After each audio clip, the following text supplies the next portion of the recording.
And boom, we are alive, everybody.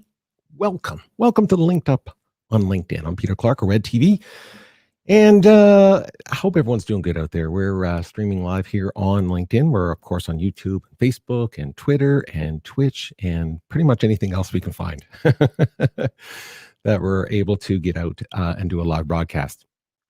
Today we had scheduled Chris Kneeland. Chris Kneeland from Cult Collective and The Gathering and Communo. And unfortunately, we weren't able to connect with Chris today. So I wanted to make sure that we still stayed to our broadcast, our schedule, and to make sure that we came and answered any questions about that. But we weren't able to connect, and I hope everything is good with him and his family and so on. So what we're going to do, actually, at the very last minute, we switched it over to open mic. So right now, I'm going to stick around for a little bit, and if you have something on your mind, please feel free to throw something into the comments and add what's on your mind. Like I said, we weren't able to connect with Chris today, so we're going to change it up and keep this time slot open as an open mic right now, and we'll do that for the time being. I hope everyone's doing good. It's just been a crazy time for a lot of different people, and I sure hope that you're doing okay. And there's all kinds of weird energy going on in the world, and I'm hoping I'm here to change that for you a little bit today. So we had a great show to be lined up with Chris. And the reason why I was so excited to talk about branding and marketing is because it's so important today. Again, I think most of us right now, most people in business right now are struggling to try to figure out, how to communicate, how do we reach people, even though everyone's online now, especially being forced to go online since the pandemic. It's just gotten a lot more noisy out there as well. So the fact that it's gotten a lot more noisy out there is making it more difficult to communicate. So I was hoping that we would be able to address some of that, talking about branding and marketing and so on. So for anyone, again, who's joining us live right this second as we speak, we did have scheduled here Chris Kneeland from Cult Collective and The Gathering and Communo, but we weren't able to make a connection today. So hopefully we'll reschedule that in the near future and pick up on the conversation. It would have been an amazing conversation.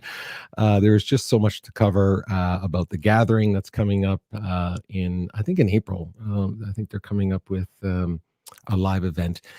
Lots to talk about our branding and marketing. But in the meantime, I'm going to stick around for a little bit, and I am going to bring up something that was on the radar for me to touch base with Chris about. But anybody who wants to chime in about this, I'd love to hear your opinion on this. And the main reason why is because I'm baffled by it a little bit. I sort of understand it about the idea that I don't know if you saw in the press or basically just online lately about how the top 1%, the very, very wealthy, especially the people, the richest in the world, basically have skyrocketed since the pandemic started, which sort of makes sense, sort of doesn't. That's one of the things I wanted to talk about with the idea. Is it because of the brand? Is it because brands are so powerful and that people would buy from them anyway? Or is it because small business has declined, and so that means the ones like Amazon and Walmarts and things like that still stay very, very successful? I don't know. I'm thinking that's some of it. So I'm going to right now, if you give me 2 seconds here, I'm going to bring up something that I wanted to show everybody.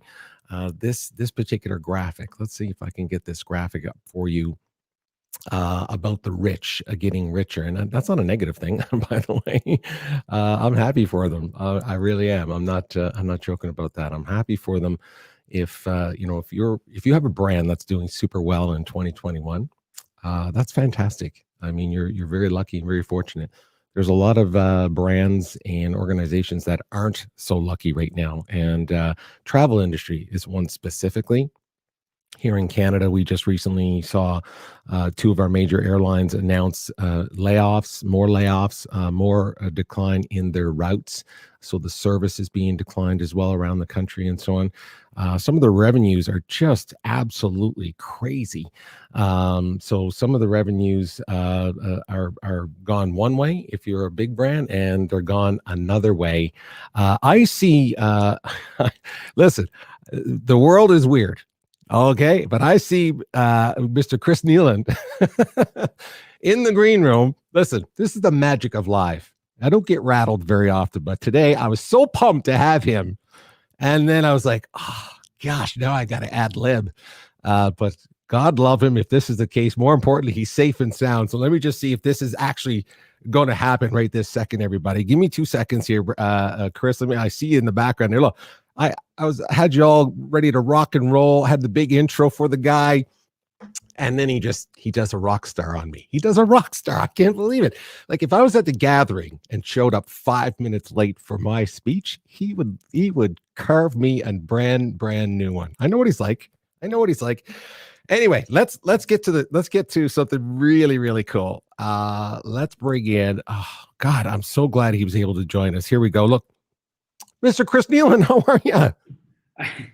Well, listen, I like to make an entrance.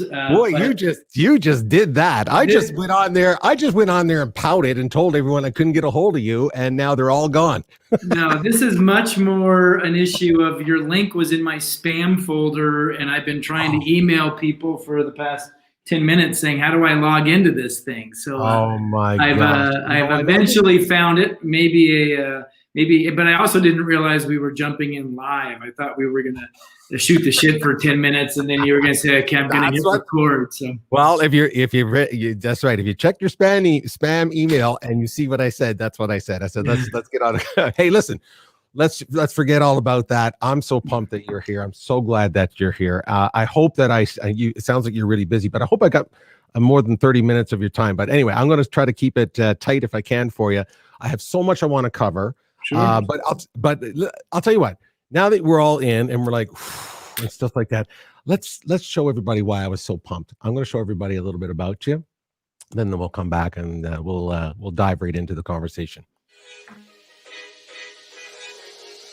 People who are thriving are focused on being wildly successful, but also wildly significant. If you're a cult brand, you're going to do something that nobody has ever done before. Who's not trying to be bold enough to be noticed? You don't have to do it, but you sure as hell shouldn't dismiss it because it's crazy. Because within the crazy is where the genius is. Few number of brand leaders aspire to what I call cult-like status. When you hear the expression, good is the enemy of great, this is what that means. I'll be pretty good. You've been given uranium and you haven't properly mined it into something that could be explosive. I've seen brands that are great and it's desirable. You should want to be cult-like. It deals with the emotional connection, the resonance that your brand has in somebody's life. It's a good thing. People that are associated with cult brands take great pride either in working for that brand or in wearing that brand or driving that brand. They love their cult brands. People are talking about them. Did you enroll in that loyalty program because you were in love with that brand? Or did they just offer you a good deal or a sign-up incentive and you wanted to save some money? Right? Most loyalty programs are actually just really costly discount programs.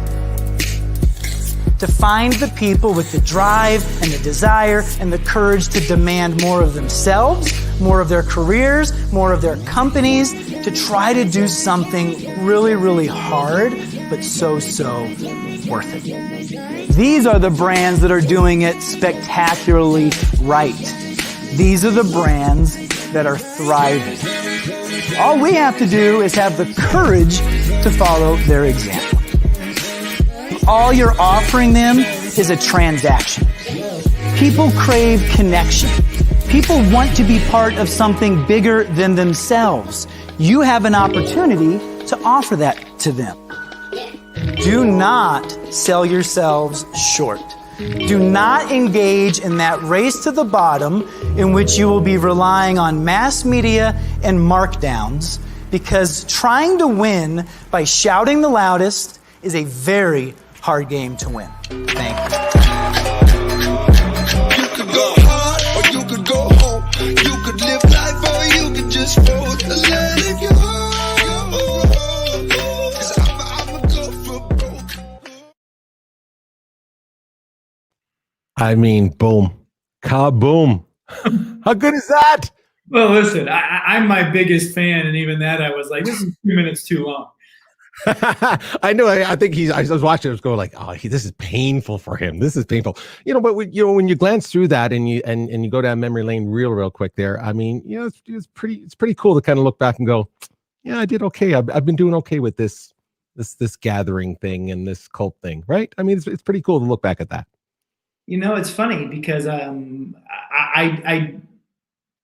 I look more at, boy, we still got a long way to go. I still feel a little bit more like a lone man in the wilderness. And I wish that some of these things were more widely embraced, widely adopted. I don't hear anything that I'm saying in that little thing as being particularly difficult or controversial. And yet clearly most businesses are still broken. They're still addicted to bad behaviors. We're coming up on Super Bowl season, and every year that's just a reminder to me of that to me is like the crown jewel of ridiculousness, and just and yet these ads still sell out for $4 million in 2 days, and so no, I mean, yes, I have a sense of pride of accomplishment, but I'm really, what that does more than anything is energize me that I'm not doing enough, because we got a lot of people that still don't subscribe to this new and better way of behaving. Yeah, and again, there's no doubt in my mind. I mean, I've not found too many people that I can even kind of name right now that relates to the kinds of conversations that you openly put out there and have an open challenge with, how an entire industry that you actually are doing quite well. And if you think about it, it's just this love hate. I mean, it's just this really interesting relationship that you have with that world when it comes to branding and marketing, and then / advertising. And I've heard you say it before, you don't hate advertising. I get that. But certainly I don't know a voice that's louder than yours when it talks about being contrary to what most businesses are doing when it comes to advertising. Let me throw something that you just said real quick, and I wasn't expecting you said that, but you said Super Bowl.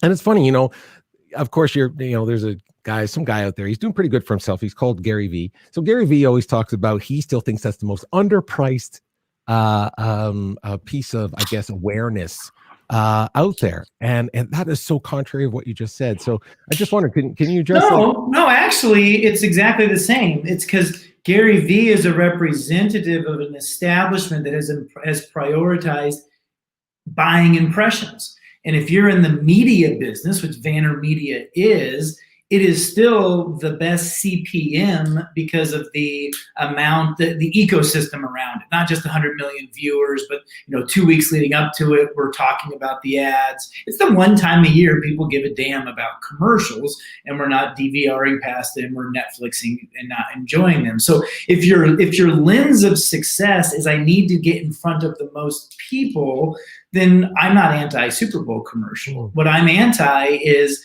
buying impressions is inferior than making impressions.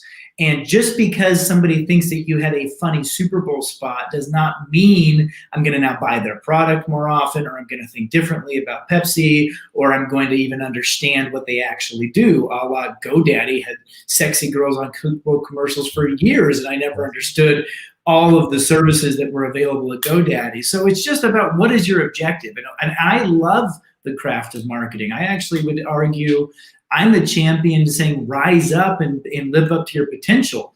as opposed to settle for the superficial, the cheap laugh, the easy fix, the weight loss pill approach to maybe if I just advertise more, all my problems will go away. And it's like, no, surgically applied advertising can be very, very effective, but we're addicted to it. We've swung too far. We think it's the elixir that's going to cure all problems. That's my beef with it. Okay, got it. No, I appreciate the clarity on that, and I want to emphasize to everybody. First of all, go out to certainly to Chris's LinkedIn page, and you'll learn a lot more about the three things that keep him very busy, besides his family, which is very, very busy. The Cult Collective, Communo, and the Gathering. So, with that in mind, and with that little backdrop I just said right there, let's jump into that real quick. And I'm going to ask people to go out to these websites and so on, because I want to take advantage of your time, of your amazing ability to share your knowledge. So I know that people can go out to these websites and actually learn a lot more about them. But having you here to kind of talk through them a little tiny bit, let's start with Cult Collective. Okay, let's talk about Cult Collective really quick. For anyone who doesn't know you, I'm going to assume there's lots of followers of the people that follow you. There's 750 million people on LinkedIn. I'm going to assume there's a couple that don't know you or I. Yeah, that's a safe assumption. Yeah, a really safe assumption. So let's just go out and talk about Cult and a little bit about it. So I'm going to throw something up here, which and then maybe you can talk a little bit about Cult, and then I'll just screen through a couple things that maybe will trigger you to let people know what this is all about.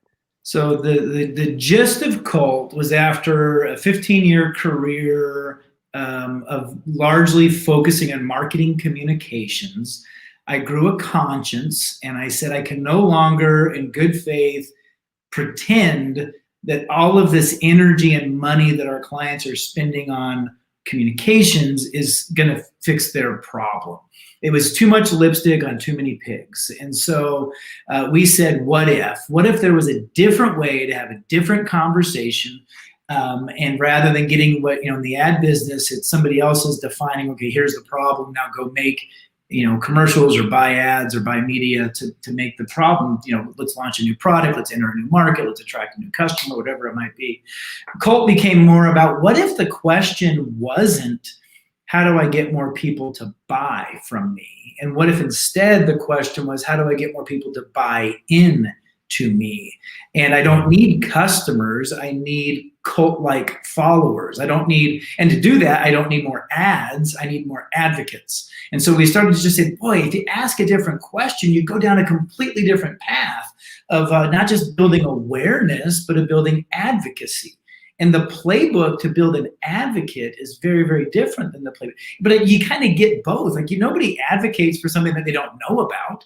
So you start with an awareness, but you don't end with awareness. And that's where I think too many ad agencies fall short, is once they measure or achieve a certain level of popularity or fame, they think that their job is done. They think that now some magic is going to happen that's going to translate into trial and into purchase and into repeat purchase and eventually into referral. So we just realized there were very few. There were word of mouth marketing firms, but there wasn't really an advocacy firm. And then I think one of the smart things that we did is we didn't pretend like we knew how to do it. We just went and researched the brands that were doing it spectacularly well. So we went on a journey and started to document and interview these brands to understand, why does Lululemon get to $3 billion in sales without ever buying paid media, traditional media? That fascinates us. How does Costco become this business where you can never go there anytime during the day and not wait in line or find a parking spot, and yet you don't see them on television or on the radio? We're fascinated by that. So that became the journey, and candidly, we were just gobsmacked by what we discovered, because we thought it would be harder. We thought it would be trickier. And it wasn't. It was so simple. And that doesn't mean it's easy. Knowing how to lose weight is simple. It doesn't mean everybody still walk around overweight. It's hard to do, but it's simple to understand.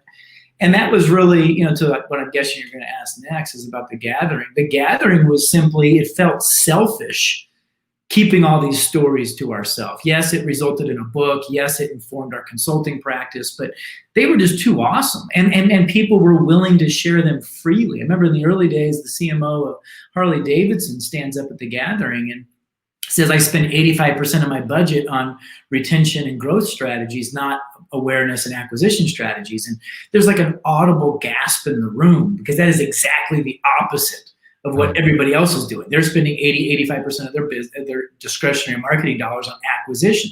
And it's like, well, if I want to have the kind of adoration that Harley enjoys, why am I not doing the kinds of things that Harley does? Not because it's hard to understand, but because it's scary, or it's different, or it goes counter to what some, guy who graduated in 1950 and thinks he understands what marketing is, and hasn't evolved with whatever digital, social, mobile, all the time. So that really became, I remain a fan, because I'm really just a messenger of, I have seen something awesome, and it's not only awesome because it's successful, it's awesome because it's fulfilling.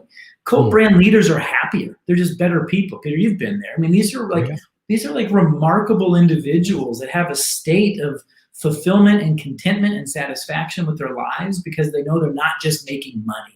They're making a difference as well. And when you get that 1-2 punch, man, why wouldn't you go chase that? Absolutely. Well, you mentioned this is why I bring people like this on. He's actually going through all of my notes here. He's going through my interview already. But I wanted to make sure, especially, okay, you jumped at a gathering. I wanted to talk about Communo first, but now that we're in that order, let's stay with the gathering. I think it's really, really super important to have this part of the conversation, which is the gathering is literally just that. It's this humanizing experience where you're just talking to people, and it's not pontificating, and presentations aren't PowerPoints, and it's not like that. And now we can't. And now it's just a different world. So I want people to understand, first of all, a little bit about what it is, because there are some people that might not know exactly what it is with the gathering. I know for me, I'm always talking to people about this event,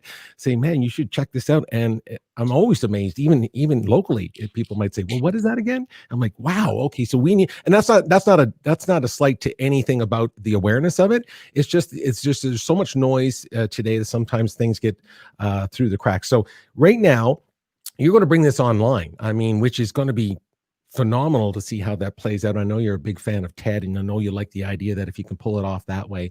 But I'm going to bring up the screen and talk about it a little bit, but talk to us a little bit. For anyone, just pretend you're in an elevator, 90 seconds, and someone really doesn't understand. What do you mean by the gathering and brands? What exactly is that again?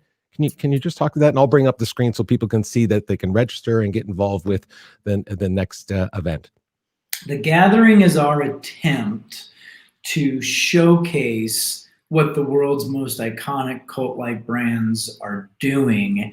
And we do it in the form of a celebration. We honor them, but we also learn from them. So, the Academy Awards showcases and honors film, but you don't sit down with Steven Spielberg for an hour and talk about why he made these directorial decisions that he made. So the gathering is, yes, it's a party. Yes, it's an event. Yes, it's a celebration, but it's a learning forum for these leaders to kind of tell their tale, and for us to sit at their feet and ask them our questions. We really struggle with, it's easier to describe what it's not. We don't want the gathering to be a conference. We certainly don't want it to be like a trade show. We've sometimes called it a society, because there's elements of the gathering that long live past the 3 days where we've physically gathered at a venue. We've toyed with other ways to distribute this content. That's why we're such fans of TED. There's 10,000 people who get to sit in the auditorium, but as a brand, as a platform, TED has gone into YouTube and into podcasts and into regional events. And that's really where we want to try to go, because we don't want to make it elitist. And admittedly, Banff is an expensive place. It's inconvenient for people to get to. The conference is not cheap. And so we need to try to find ways to democratize it, to make it ever more accessible. And COVID is such a fabulous excuse to do that, because we can't gather. But we're really, really careful. I'm actually kind of fascinated, Peter. I'm looking at even just the tech that you're using here, and it seems so seamless, and you're doing a wonderful job, I think, making this a show that has interactivity and visual and production quality. And we really want to make sure that one of our biggest, I think, roadblocks right now is that there have been 6 to 7 months of pretty crappy virtual conferences. And I think it's because they were never intended to be virtual. They were plan Bs as people wanted to try to salvage something. But with 2021, we've had now 12 months to accept the realities. And so we really want to make sure that even if you're joining virtually, you can sense that humanity and that camaraderie and that inner, that you're part of the inner circle, because that's part of what made, I think, Banff so special. We were literally secluded in a hotel.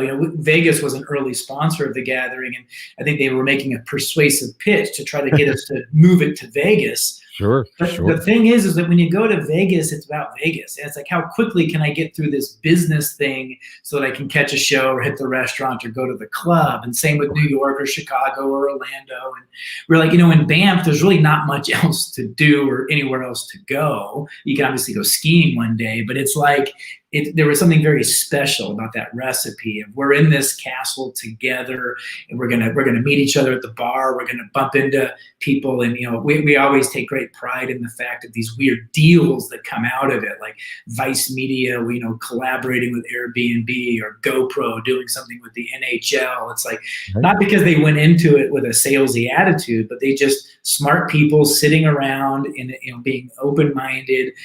Good things start to happen, and it's been really fun to watch some of those things kind of materialize. Absolutely. I can't tell you, well, you've heard this 1,000 times, but I'll just reiterate from a person who attended and has viewed and had the experience of being there. Like you said, there's something simply magical about being in an environment where really it has that, we're almost jumping to Communo here, but the idea is it's a community, and people, it wasn't really a competition of who's better. And it's really, like you said, a mandate of having people come up and say, hey, this is what good looks like when you got a brand.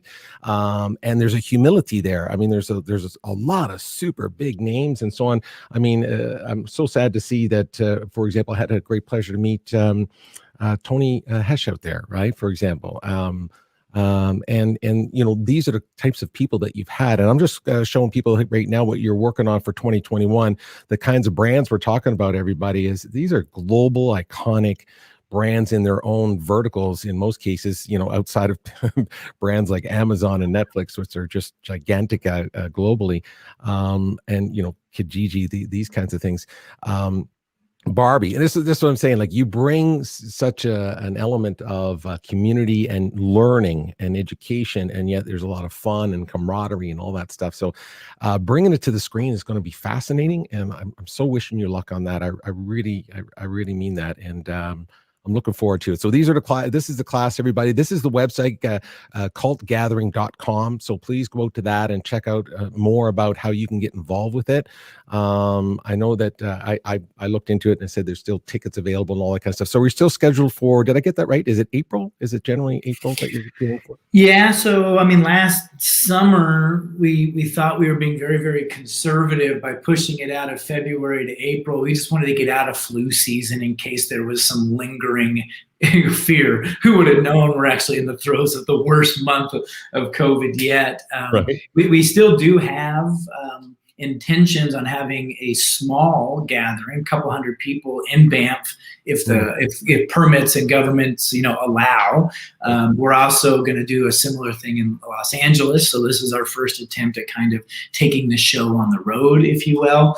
But we anticipate maybe up to 10,000 people will log in and consume it virtually, which is fantastic. I think for a couple of reasons. One, a lot of people, the number one email I get after the gathering is, thank you. It literally changed my life. I wish I had brought either my boss or my team, because there's only so much I can do as an individual. I needed more people to get converted, and whether it was cost or naivety, but for whatever reason, they just kind of sent ambassadors. And now I'm hoping boardrooms around the world will be filled with marketing teams or C-suites, and they'll all log in and they'll all kind of consume it together, because learning it is great, but it's in the application. application of those principles that the things start to change. And so I'm really excited about maybe more people being able to consume it who can actually implement. And as well, I had a fantastic chat the other day with some people from Australia. They're very excited to now be able to dial in. We got a contingent that came from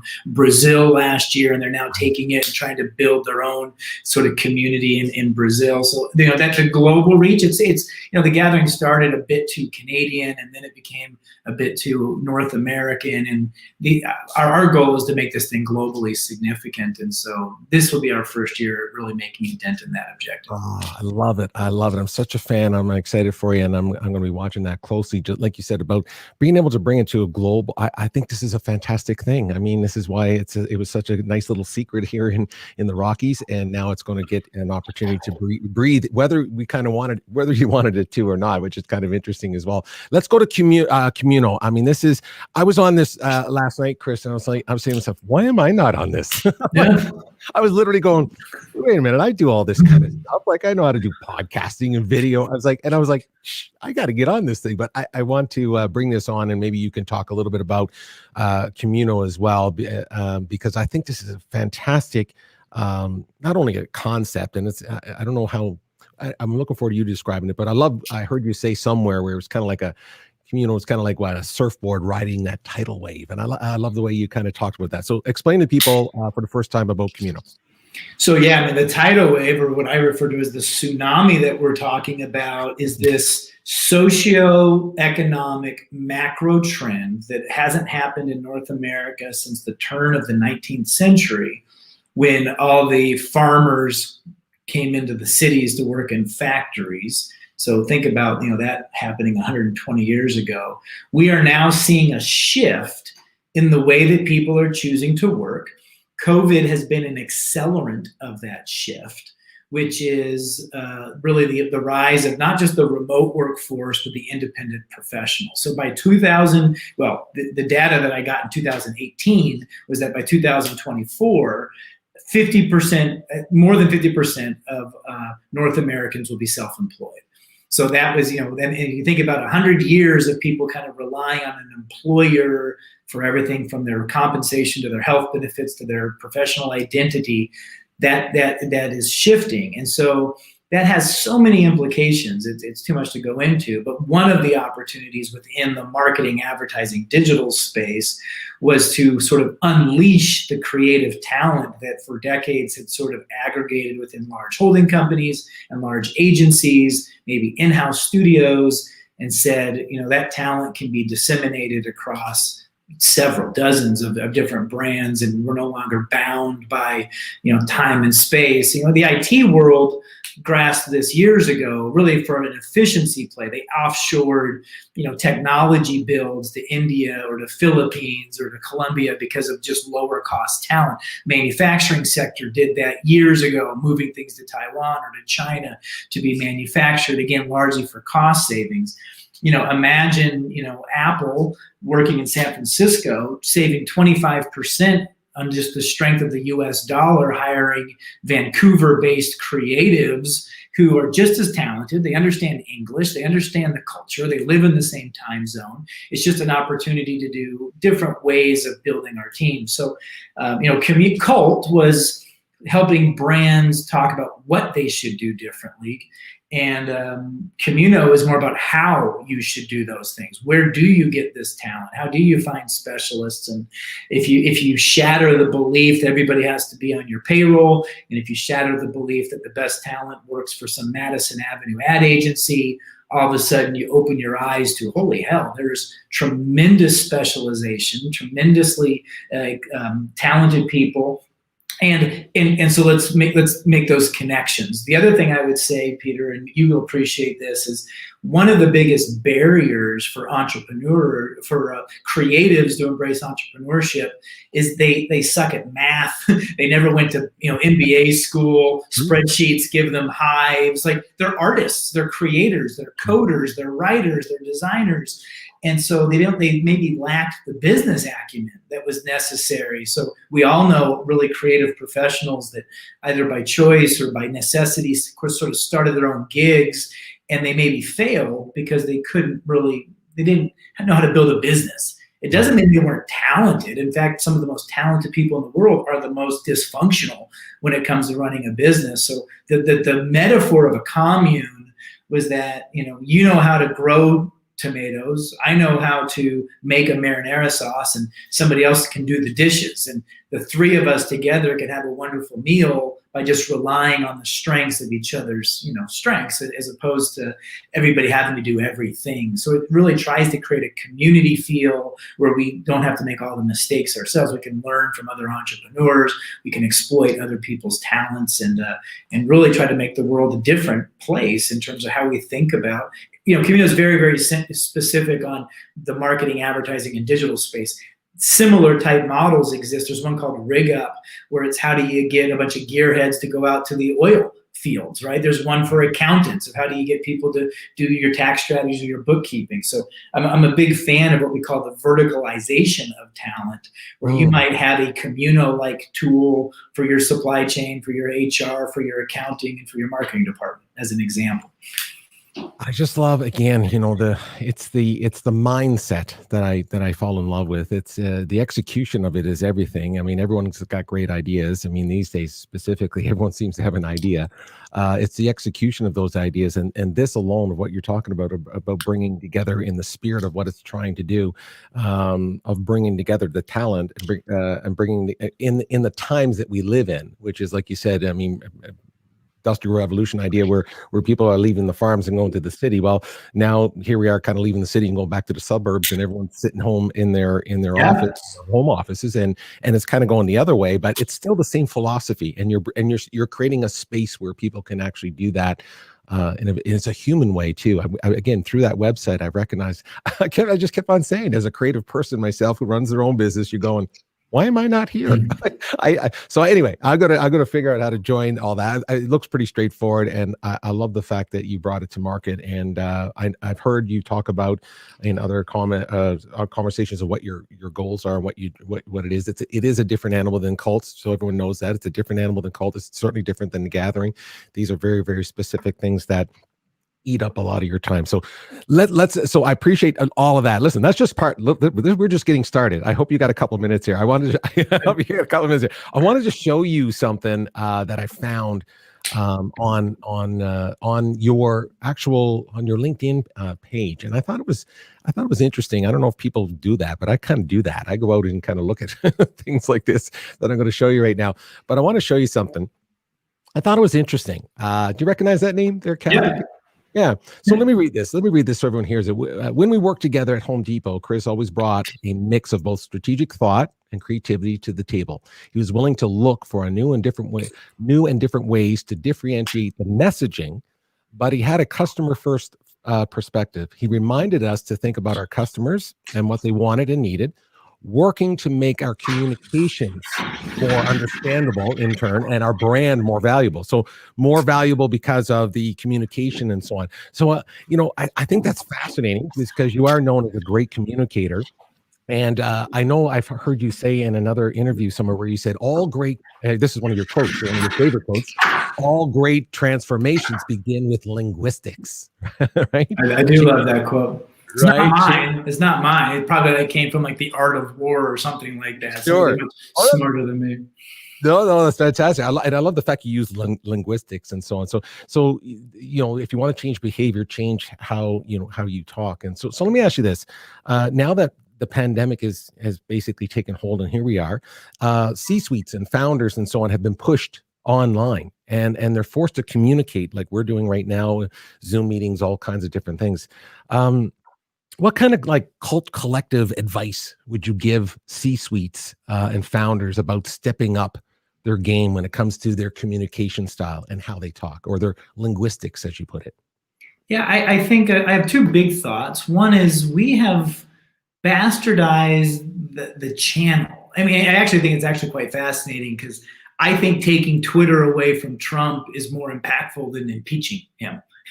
Maybe not in terms of preventing him from running again, but like in terms of his mastery of that channel was actually quite impressive in terms of what he was able to do to his particular followers. But that's probably the exception. I think for the most part, the brands and the leaders that I know, and I actually think there's an interesting emerging space called personal branding, where the leaders of these organizations become, icons of the brands themselves. Steve Jobs was certainly that way. Elon Musk is that way. I think that you should never start with the channel. You should start with your platform. What is it that I'm going to try to say? Because when you just are, I see way too many editorial calendars that it's like we've built this e-newsletter, this podcast, the social channel, and now I got to constantly feed it.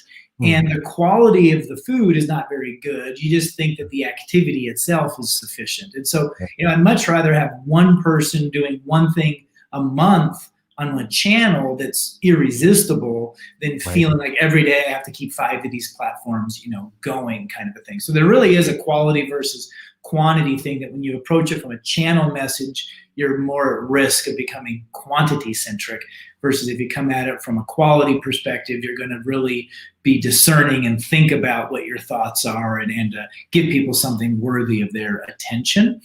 The second thing is, we have an adage at Colt that you should talk more about what you stand for than what you sell. So, you'll see me ranting every day on LinkedIn, and it's not, and you can buy our services for X dollars an hour, or buy it's more about, another quote that I love is, don't tell me you're funny, just tell me a joke.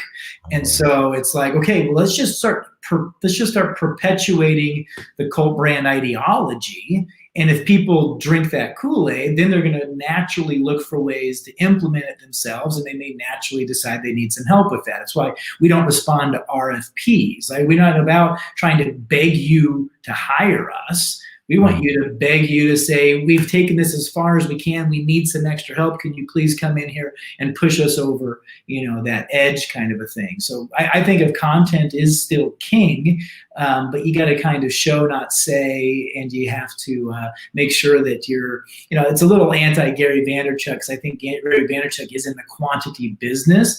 He's about just always on all the time, and you'll eventually beat people down into submission. They'll eventually throw their hands up and go. And I'm like, I don't believe that's at least not how the thought leaders that resonate the most with me, the Brene Browns of the world, of the Scott Galloways, of the Seth Godins, I think they're a bit more discerning and not just sort of peppering everything. The other big thing, candidly, is I've tried to temper myself. Is the old adage is, the more you know, the more you realize you know nothing. And so if I really want to be an expert on Colt branding, there's going to have to be an increasingly large group of things that I don't have an opinion about, that I just don't know something about. And so people will call and ask me. I was actually on a show the other day, and they're asking me about Black Lives Matters, and I'm like, listen, I'm the wrong guest for this. I mean, I'm a citizen of the world, and I'm an executive of a company, but that's not my core competence, is helping people figure out diversity and inclusion, et cetera. So I think that leaders need to be comfortable saying, I don't know. And that's different than saying no opinion or no comment. That makes it seem like you're hiding something. Just being honest to say, that's not my competency. I'm not going to add any value to that conversation. Yeah. And, again, I wanted to emphasize the idea that I think now, because, C-suites who probably, obviously are, whether they go to their customer base or their partnership base, or they're physically in contact with people. Now that they're kind of forced to do this, I don't think a lot of them were used to kind of doing this. They might have got on camera to kind of address a town hall or things like that. But the idea of communicating on a regular basis, is that a good idea? Just pick one of your lanes and kind of go down that road, or I think so. I mean, listen, this entire thing, and even this adage of more about what you stand for than what you sell. It's in first world countries, the number one problem is parity or commoditization. There's just too much choice of similar things. There's 17 ranch dressings at my grocery store. And one's got peppercorn and one's got 4 cheese, or one's $1 cheaper, but they're essentially the same thing. So in a quest to stand apart, you have to decide what you're going to do. And I think one of the playbooks of a Colt brand is, don't stand apart by being the cheapest, stand apart by being the preferred. And that oftentimes gets into purpose, or, it's this, and it's a Swell water bottle and it saves the planet. It's a Lush, it's a good body soap and it has no harmful harmful chemicals or pet testing or whatever it is. And so oftentimes the leaders are the best vehicle to communicate that purpose. It is their passion for the dent that they're trying to make into the world. And so, yeah, I am a fan of personal branding. I do think it requires a certain amount of charisma and media savviness, because you can't be boring. But I also don't think you have to be controversial. You don't have to be Richard Branson or somebody like that. But I think it is going to be emerging as just one more thing to say, why us? Why Ben and Jerry's versus Breyers? And it's because the Ben and Jerry's leadership has said, we're going to represent something, great ice cream and something else, as opposed to Breyers is just great ice cream. Got it. Yeah, no, that's fantastic advice. Fantastic advice. Always my goal here in these conversations is to bring value to whoever either watches it now or watches it later, specifically with someone with your experience. I want to bring it into the real world in real time right now. Let's talk about something that, again, this comes from an idea of your perspective and the advice you might be giving when it comes to brands. I've listened to a lot of your interviews and I read a lot of things that you post and so on. So I want to make sure that people understand that, you have a very, very definitive perspective on how brands present themselves, maintain a tribe, engagement, these kinds of things. Let's talk about in real time today, the travel industry. Just for a second, the travel industry. It's just been completely devastated, as you know, as the world can see when you read the headlines. I saw a report recently where I think they said something like 200 million jobs around the world were lost because of that, and that's not even the trickle down, of course, from people traveling and so on. And so here in Canada, Air Canada, WestJet, for example, just recently both laying off more people, quieting some more routes for accessibility and all that kind of stuff. So the service offerings aren't there. In travel, I'm also thinking about destinations, travel destinations, vacation destinations, hotels. Banff as the example for with the gathering, with these things not happening there. With those kinds of brands, I just mentioned like WestJet and so on, Banff as a destination, they spend a lot of time and money and energy in marketing their brand, because it's very experiential. If we're not in a position to be experiential as a brand, just by the definition of what your service or your product is, I'm wondering what kind of experience or what kind of advice you might be able to kind of give to that space who want to keep themselves top of mind. They want to stay engaged with their tribes, but people still can't experience their product or service. How do they do that? So if WestJet's down by 90%, let's just say, how do they keep that brand experience alive if people can't experience it?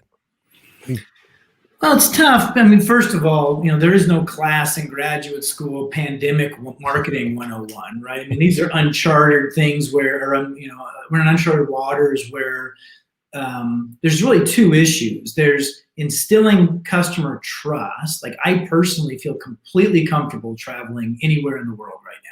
Okay. And then there's government restriction. Like, I want to travel and the government's not letting me go, or they're making me quarantine, or those types of things. And that's where I think it's really unfortunate. And I'm not here to cast stones. I think that the pandemic sucker punched us, and we're trying.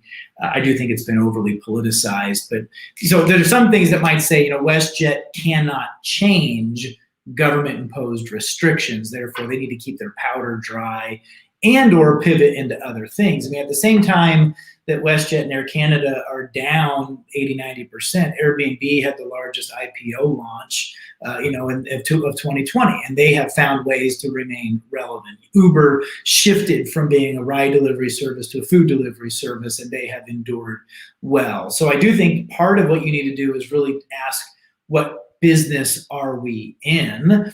And if you're just in the airline business, you're going to have a different set of options than we're in the travel enablement business, or we're in the go see the world business. And is there ways that you can monetize other types of content and do other types of things? We actually wrote a paper in May or June that you can find on our website about, there's really 5 categories of businesses. Some that should just retire and go away. They're dead. They're done. They're never coming back. Potentially movie theaters might be like that. Potentially small, undifferentiated family restaurants might be like that. Other ones like gyms, I do think gyms can survive but my gym should not be spending money on marketing right now because they're not adding any value, right? Then you can do home classes or video things, but there's some things where it's just like you have to wait this thing out. And then when you resume, like take the automotive industry or what we saw with the housing industry, it was suppressed and then it doubled, right? So because there was all that pent up demand. If you needed a new car in February, you still needed a new car through the quarantine, and you ended up buying that car in July. So some of those types of industries can actually what we call recoup, not only get what was lost, but try to make some of it up.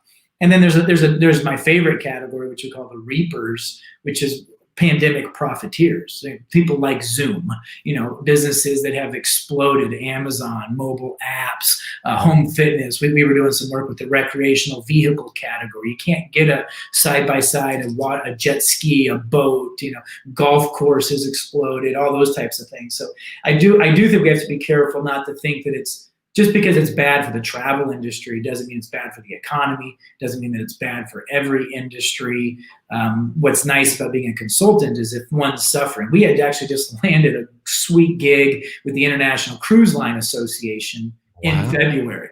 Wow. And by March, they were the poster child of hell on earth, being stuck, at a port that's not letting you off the boat, with COVID going through the HVAC system. And it was like that the worst thing the cruise line needed to do was to advertise, and we didn't need the platitudes of we're in this together crap. Like, just go dark for a few months. By August, they went back online and they sold out. And then by November, they got decimated again. It's like they're just literally riding these waves of I think, trying to figure out. And it's also interesting. I see the world largely through the U.S. lens. There are other parts of the world that have this much better handled. And you are vacationing in Japan or in Taiwan or Singapore or Australia, right? So it's really, I think, the U.S.'s inability to get this under control that I think weighs heavily on our minds because it's just so geographically close to our hearts and our activities. Yeah, I feel for because I know a lot of people, or generally speaking, I know you do too. I know a ton of people in that industry, specifically the airline industry and so on. I mean, the fact that you can't have, like you said, your hands are tied from being able to practice, if you will, your brand. I don't know if that's right. Yeah. To actually be in it, it's kind of like a band. If you can't go out and play live and you're known as a live band, now all of a sudden your brand, you have to figure out different ways to do that. And I know that the travel industry, travel agents specifically, these kinds of people who really their product is gone, and now they're trying to figure out, how do I brand myself and keep relevant in that? So to your point, I mean, it ebbs and flows and different industries. And back to your point about cars, by the way, I have a friend of mine who sells cars for a living, and he's rocking and rolling over the last 6 months. He can't keep inventory, just rocking and rolling. And I said, I just couldn't put two and two together. But just what you said, if someone needed it back in March, they need a car in October, they still need it, so they're going to go get it. And that's what's been happening with him. That's really, really great insight here. I want to ask you about this because you just brought up a couple people, and we're just talking about these shifts in how the marketplace is kind of going right now. So let me show you this graphic, and I know you've probably seen it out there. I just want your take on it. That's all. I know you've seen this, or probably seen a form of it, where basically the rich have gotten richer. Elon Musk. Now, this is an old graphic, actually, only a couple of weeks ago. Not even. Apparently now he is the richest. So you talk about brands. You're talking about. So we're looking in there. If you look at Jeff Bezos, you Amazon and Tesla, SpaceX, and Bill Gates and Zuckerberg and so on. Larry Page. The question I wanted for you to address there is this: the idea that all of these a lot of these individuals here are representing or part of a really big brand. Do you think that this has happened? What we're seeing here, this increase in personal wealth at the very top, is it closely tied to the idea that they're cult brands, that they actually, people are gravitating to them in hard times because there is a brand there that they're comfortable with? Or do you think it's just a shift in how we're spending our time and money because of the pandemic? What do you think? So you're dangerously close to this being an area that I'm not an expert in. The way you phrased your question was masterful, because I do have a strong opinion about how Tesla achieved such irrational market capitalization through the masterful application of cult brand principles, in the exact same way that Donald Trump achieved 70 million votes in a riot on the Capitol through the application of cult brand principles. So let's not forget that these are powerful principles that they can get people to commit mass suicide and drinking Kool-Aid like Jonestown, or they can get Tesla to become the largest automotive manufacturer despite making a fraction of the number of cars that all the other manufacturers make. So you are playing with fire. These are not to be trifled with, but if you can harness it, you can reap tremendous benefits. And what cult branding involves is an interesting combination of numbers and narrative. And so it's really difficult. Where advertising fails is that it's almost all narrative and no numbers. It's all sizzle, no steak. It's trying to make something mediocre seem exceptional. Versus if you have something that's exceptional and you then tell the story correctly. Tesla doesn't advertise. Tesla tells their brand story in a different way that makes them irresistible. And then you layer in the fact, and Tesla's stock is almost perfectly correlated with the rise of another platform called Robinhood, which really made investing for the masses not only easy, but it gamified it. And people talk about pent-up demand for gambling and sports betting and stuff like that. And so I actually think the Tesla thing is completely unjustified, but I don't begrudge them for doing it. Even Elon has been on record saying we're overvalued. But people have fallen so in love with that story and what that brand's purpose is. And that's where Elon's not just about nice electric cars. He is a pirate taking down an establishment, and people that want to be associated with the new and the novel gravitate towards Tesla. And if I can't afford a $150,000 Tesla, I can put $150 into my Robinhood account to own a part of their stock, and that's their tribe. People just want to be associated with that the way they wanted to be associated with with Amazon or with Facebook or with Twitter or all these sort of mega companies that do these types of things. So there is absolutely a correlation there. I also think, as in the spirit of things I'm less opinionated about, or I'm actually highly opinionated about, but less qualified to talk about as an expert, is I think this is part of why we're in trouble as a society. One of the thought leaders that I follow says that we have this caste system where the 3 million are going to be serviced by the 380 million. The 3 million haves are going to be serviced by the 380 million have-nots. And eventually, if the have-nots learn how to assemble, then they will mutiny against it. And, that's what happens in the Venezuelas of the world and, other sort of countries that somehow America thinks that they're immune from, or Canada thinks that they're immune from. And there absolutely needs to be some redistribution of wealth. I like the idea. Somebody had suggested once that when you make $1 billion, you should get a certificate that says, "Congratulations, you won the game of life." Now everything else is going to be given to other people. And I'm actually not a very liberal or democratic person, but there does come a point of enough is enough, and why you need 2 billion or 10 billion or 50 billion is sort of selfish. Yeah, yeah, like I said, that's another show. Another show. Hey, listen, I want to get personal with you for a minute. I just it's only because through some of the reading and research that I've done, I just wanted to ask a couple things. I know you have some teenagers at home these days. If I got that correct. Yeah. Obviously, that's been an interesting transition. I'm sure of that. It's been radically different for them of how they spend their time and how you spend your time, and you and your family, how you spend time, schooling, these kinds of things. I'm just wondering, what kinds of conversations are you having with your kids these days to keep them focused and motivated, and keep them pursuing their interests, their ambitions, things like that? What kind of conversations are you having? I actually look back at the I as a CEO, I wouldn't go so far as to say we've been a pandemic profiteer, but we did have a really good year. COVID did not disrupt our businesses. In fact, with Communo, it was a huge boom for our business. Communo became what we internally call the creative refugee camp, and creatives by the thousands came into the platform because they had been unemployed, gotten terminated with their companies. So I kind of look back at the past 9 or 10 months with a sense of pride and accomplishment that my professional pursuits navigated those troubled waters fairly well.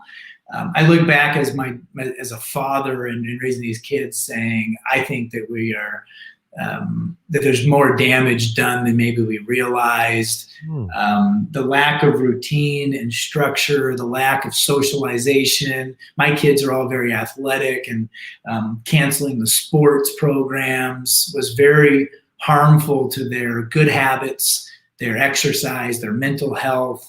It was particularly difficult to explain, why is Alberta doing this, but Washington State or their cousins in Texas aren't, or, the inconsistency of the application of these rules. Some people are really worried about this being the lost generation in terms of the knowledge learned from school. I don't subscribe to that. I think my kids are just fine if they didn't get all they could have out of Algebra 2. But I think just the act of going to school and creating those habits and doing hard things and working with tough groups, and they're spending way too much time now. It feels like it's been a 9-month summer vacation in some regards, and it's hard. Maybe I'm just maybe I should have tried harder as a parent, but curfews and bedtimes and getting up, and I have a 20-year-old that is begging to work. He just can't find work because movie theaters and restaurants are closed and retail. And so I do think that they've taken a bigger brunt of this than maybe we've anticipated. I know things like teen suicide is up, and I worry about the implications of what this has done to their routines. Even though on the surface they seem like it's been a party, I think that there's something deeper happening. Yeah, sure. And do you feel that the communication, because you have spending more time together as a parent, has that changed radically, or what have you learned from that, just being around them so much? I'm just curious, because I think a lot of C-suites, a lot of leaders, a lot of entrepreneurs who are spending more time at home that do have families, those worlds are colliding now, and they're trying to figure out, is it me? Yeah, I think, listen, I've had many a debate with friends, like, what's worse, having a 17-year-old at home that's going to miss his graduation and prom, or having a 4-year-old at home that needs mom to constantly stimulate them 12 hours a day when she used to take him to childcare or school, right? It's a different, one is much more physically exhausting, and one is much more, I think, emotionally and mentally concerning, because, when you're 16, 17, 18, these are implications about, are you going to get a football scholarship? What college are you going to go to? Are you going to be able to save money? Did you have to break up with your girlfriend because her parents won't let her out of the house? All those kinds of things, I think, are mentally stressful, versus, I'm not worried about, my kids interrupting a conference call. I can work out of my office and they can entertain themselves and do things. So, fortunately for me, I was raised by a good set of parents. I have a strong, I think, commitment to family. So I don't feel like, I've talked with other people who feel like they've reconnected with their kids, because I felt like I had a pretty good relationship going into it. If anything, I could use a little bit more time away from them than like cherishing the time that we have together. We're kind of all up in each other's business, maybe more than we want to be right now. It reminds me of a fictitious country song I sometimes play for fun. It's like, how can I miss you if you won't go away? Yeah, exactly. It's like, exactly. I love you, but I love you, but no, I think it's just interesting to hear it from different people's perspectives. And as a person who, runs multiple businesses and has a lot going on, it's just interesting to hear your perspective on that. Let me ask this before we get to some fun, and then I know you got to go. I know you're checking all kinds of emails going on. Yeah, I know you got to go here a little bit. Let me ask you this. What are you most hopeful about these days? What keeps you optimistic, and what keeps you hopeful right now? I was actually journaling this morning. I've been trying to create some better practices and routines, and I do a gratitude journal, and I need to work on my optimism. I need to be more convinced that our best days are ahead of us. It doesn't feel that way to me naturally. I want to talk myself into that. I think that we do need to, just the discourse of things have gotten, and again, mostly political. It's hard not to, with the election and then the riots and all this stuff, it feels like politics, and I'm not a particularly political person, has consumed our lives a little bit more than normal. I do think that the pandemic is going to end. I do think travel is going to open up again. But I think we need to learn how to have civil discourse. I'm worried about contempt and that we just don't treat each other very well.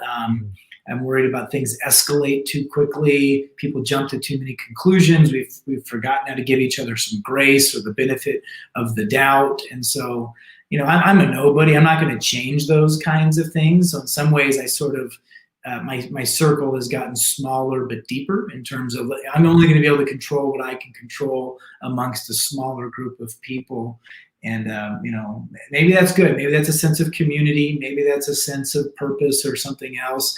I do think brands have a bigger role to play in that. I mean, religion is failing. A lot of people are abandoning religion, but they're finding camaraderie and community with sports teams. They're finding it with activities, with motorcycle groups or camping or whatever it might be. And we're human. We're social creatures. We're gonna find that connection. I just hope we can find it in healthy outlets and led by brands that enable positive things versus things that are toxic or encourage dissent or, God forbid, rioting and unrest. Yeah, I think what's interesting, you brought up a couple things that maybe we can take up another time. I'll just throw it out there because the idea of how brands are interconnected with things that now are turning very, very negative quickly, meaning that if you were associated with a certain name or brand, now other people don't want to do business with you. I think that's going to play out really interesting over 2021 as well. But that's held for another conversation. You know what I love about this part of the show right now, and I'll do it real quick. I know you got to go, but here's the cool part: is that we never get to know people. We never get to know people, not like the little intricacies, the little tiny things. And so I have to go and watch all of your speeches, all of your presentations to kind of hear little nuggets of who you are. So I brought out something that I thought is really interesting that helps me understand people, this or that. I'll throw a couple things at you. You just pick one of them. It's going to give us a little insight, just a little tiny one inside the mind of Chris Kneeland. Okay, ready to go? That's it. Here we go. Whiskey or wine? Neither. I don't drink. Fantastic. Okay, great. So coffee or tea guy? I don't enjoy coffee or tea either. Okay, now that's another show. Okay, so so it's all about health then for you. So what's your go-to? Water or Diet Coke. Really? Wow, I didn't. Actually, that's not true. I say Diet Coke because that's what I get the most in Canada. If I could have anything I want, I'm a Dr. Pepper guy. Dr. Pepper is the nectar of the gods, I believe. Have you guys? Is that a cult brand, by the way? We have never had Dr. Pepper come. We've had Mountain Dew and Coca-Cola and Gatorade and Red Bull. Okay. But no, we should talk to them for sure. Well, there you go. Well, I think I just heard a plug right there. There you go. How about this? Spider-Man or Batman? Spider-Man. And part of that is I'm more Marvel than DC. I do think Christopher Nolan's Dark Knight is the greatest superhero movie that has been produced, but most recently Wonder Woman DC movies are garbage. Oh, okay. Leave it right there. Okay, fantastic. 60s music or 80s music? 80s. I don't really understand the Beatles and why everybody thinks that they're so phenomenal. And I just recorded that. Did I just lose you? I think my recorder just skipped. I just lose you? There's a guy with a piano and a guitar behind him. You just said. Let's say the 80s. I'm a child of the 80s. So, I mean, that's when you start to form your opinions about it. I agree. Hey, there you go. I agree with that. Well, my hair is stuck in the 80s, so I totally appreciate what you're talking about. So we're going out, going to pick up a bite to eat. Chinese food or Italian food? Chinese. My wife would say, I always do Italian because my wife always gets to pick, and she would say Italian, but I would prefer Chinese. Fantastic. Traveling, Europe or the Caribbean? Europe, mostly because I don't tan, so after a day on the beach, I'm done. But I am constantly reminded, even something like London. I just saw London was voted the best city in the world. It's like London, I think it's overrated as not being as romantic or sexy as some more obscure place, but what a remarkable remarkable city. Big fan of Barcelona. I'm a big fan of Amsterdam, London. So I'm a Europe guy. Yeah, I like that. I like the history, and so of course for video, audio, and pictures and things like that. As a creative, I appreciate what you're saying there. Watch this one. Watch this one from Texas. Dallas Cowboys or Houston Texans? Well, funny you say that. So for sure, the Dallas Cowboys. That Dallas is where I spent most of my life, but I gave up on them this year. My son and I, we had a heart to heart, and he was a Broncos fan, I was a Cowboys fan, and we said, you know what? Let's switch. And we had a ceremonial burning of the old jerseys. We went out and bought. We became New Orleans Saints fans. Wow. And I just couldn't. And Dallas, I mean, listen, the Cowboys, they've been at the gathering many years. They are absolutely a cult brand, but I just can't subscribe to the ideology of Jerry Jones and the founder. And I was like, I gotta put my allegiances somewhere else. So it's kind of like giving up on Catholicism or getting a divorce. Like, it was a big deal, but I'm not technically a Cowboys fan anymore. Hey, we could speak about all of those. There you go. We can speak about all of those. But I'm going to throw this in there. This is why we have to have another conversation. That alone says a lot. The idea that the ownership would play a role, for example, in a loyalty to an overall entity, a brand, an entity, that kind of thing. So I love that you threw that in there, because that's interesting to me. So this will tell me a little bit about morning or night for you. Sunrise or sunset? 100% sunrise. I'm at my best 6 a.m. to 8 a.m. and then it goes downhill from there. So you got me kind of at my middle part. All right, good. I got you at the tail end here. How about this? You're talking branding all day.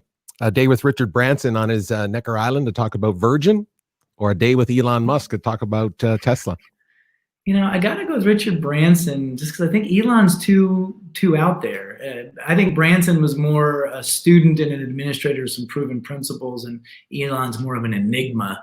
You only get one or two of those. Steve Jobs was one, Elon was one. Versus, I think people can learn and train to become like Richard Branson. I don't think you can learn and train to become like Elon. I think you're either born an Elon or you're not.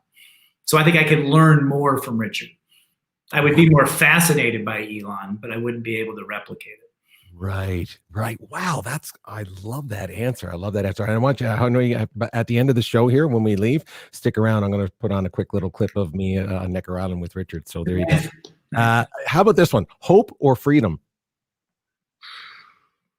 Boy, I've never heard those pitted against each other. I think I would say my gut would say hope. I think without hope, life is a pretty miserable existence. But frankly, without freedom, life's a pretty miserable existence as well. So I'll say all the above. You can't say all of the above, but I understand what you just said. About hope, the idea without it, you're absolutely right. I think the old phrase that you can live, 3 weeks without food, 3 days without water. What's it? 3 minutes without air, but not 3 seconds without hope. Yeah, so there's got to be a reason to get up in the morning. Got to get at that. Okay. Finish this sentence for me. I love my life because I love my wife. It reminds me of that happy wife, happy life kind of idea.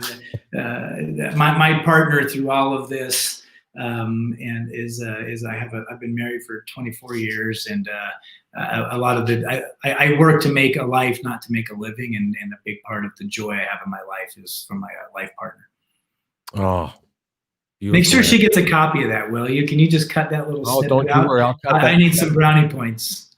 No, brownie. Listen, that was right from the heart. I'll make sure I'll cut it there before you said brownie points. I'll cut it so she knows it was authentic. It was real. But that was the first thing that came to your mind. And interestingly enough, that would be my answer as well. So I understand what you mean by that. You need that in your life. And I think the last probably year has probably reminded us greatly of that. Yeah.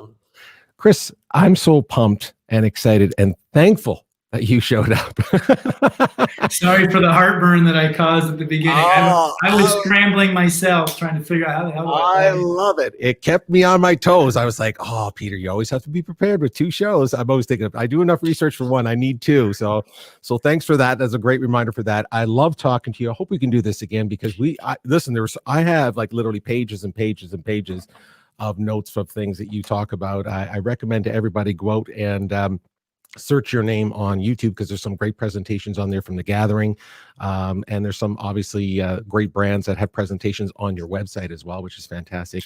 I'm excited for the gathering. I want to make sure everyone gets out to see that at cultgathering.com. Go there. Is that correct? Yep. And of course, again, for all you freelancers out there, Communo. I mean, there's another answer to some of this tsunami or tidal wave of things that's happening, of the change of the workforce. And this, you might find a space there. Hey, I was on it last night going, I think I should be on there for some reason. I don't know what, but I think it's fantastic. I so appreciate you being here. I wish you great success and health and happiness with your family. And like I said, just a reminder to the kids, how can dad miss you if you won't go away? Exactly. Okay. Exactly. So make sure you do that. And check this out. So just stay for just 60 seconds, Chris, and check out this little trip to Necker Island. That had a great pleasure to do that. And I know you'll end up there one day. I know you're supposed to be. You should be there anyway. You'd be running the whole thing. It'd be awesome. And everyone else out there, thanks for tuning in, and be kind. How about that? Just be kind out there, everybody. Thanks, Chris. We'll see you again next time. My pleasure. Cheers.